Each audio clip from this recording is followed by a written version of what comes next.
what inspired me at first to join the Marine Corps was to serve your country, the patriotism, the duty, the honor. But that all changes over time after you serve in country in a combat theater. It becomes more about your brothers, and I don't think you really understand what it's all about till you go through actual war with all those guys. I believe it was probably about 1,700 that I got hit when the IED exploded. When I woke up, my whole family was around me. And I was very confused. I wanted to know why they were all in Iraq. They had to explain to me that, no, you're back home, you're in Bethesda. I saw my injuries, and I've seen other injuries like that before, and I know what's gonna happen. You know, I didn't think at first that I was gonna lose the arm, but I knew the leg was gone. All in all, I had about 39 surgeries. But once I got my prosthetic, you know, at first you have to walk with a cane and a walker, and within 3 or 4 days, I got rid of the cane and just started walking, started working out, started building muscle. I came home, started looking for a house, and my wife found this place. And I went back in the woods and I was hunting, and I just noticed that we had a lot of maple trees.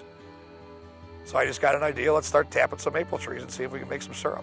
Started out with a real crude way to boil it at first, and I was filtering the maple syrup through an old gym sock, so any people I sold it to, I'm sorry, because it's a pretty crude way of doing it. We do it much better now. He's happier, he's more relaxed. He thinks about what we need to do here rather than constantly thinking about what he did over in Iraq. It's good to think about that stuff, but not all the time. You know, you have to come back to the present moment. Think about where you are in life right now. Farming for me is very important in healing, because once you are out of the military, you're looking for something to do. You're looking for something to change up your life, and you no longer have people giving you orders and telling you what to do every single day. And this farming is great because the only command we really have is Mother Nature.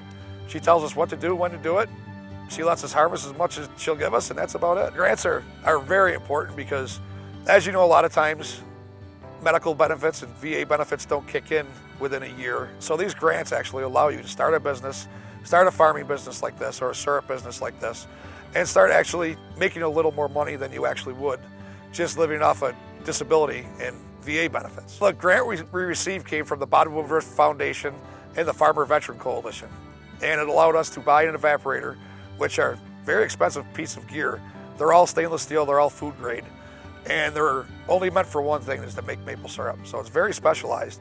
And without that grant, there would be no way that we could afford any of that. Biggest advice is don't quit, don't give up. You know, you learn in the Marine Corps, you improvise, you adapt, you overcome. And that's the same thing, you have to apply that same thing to when you're first injured, is just not to quit.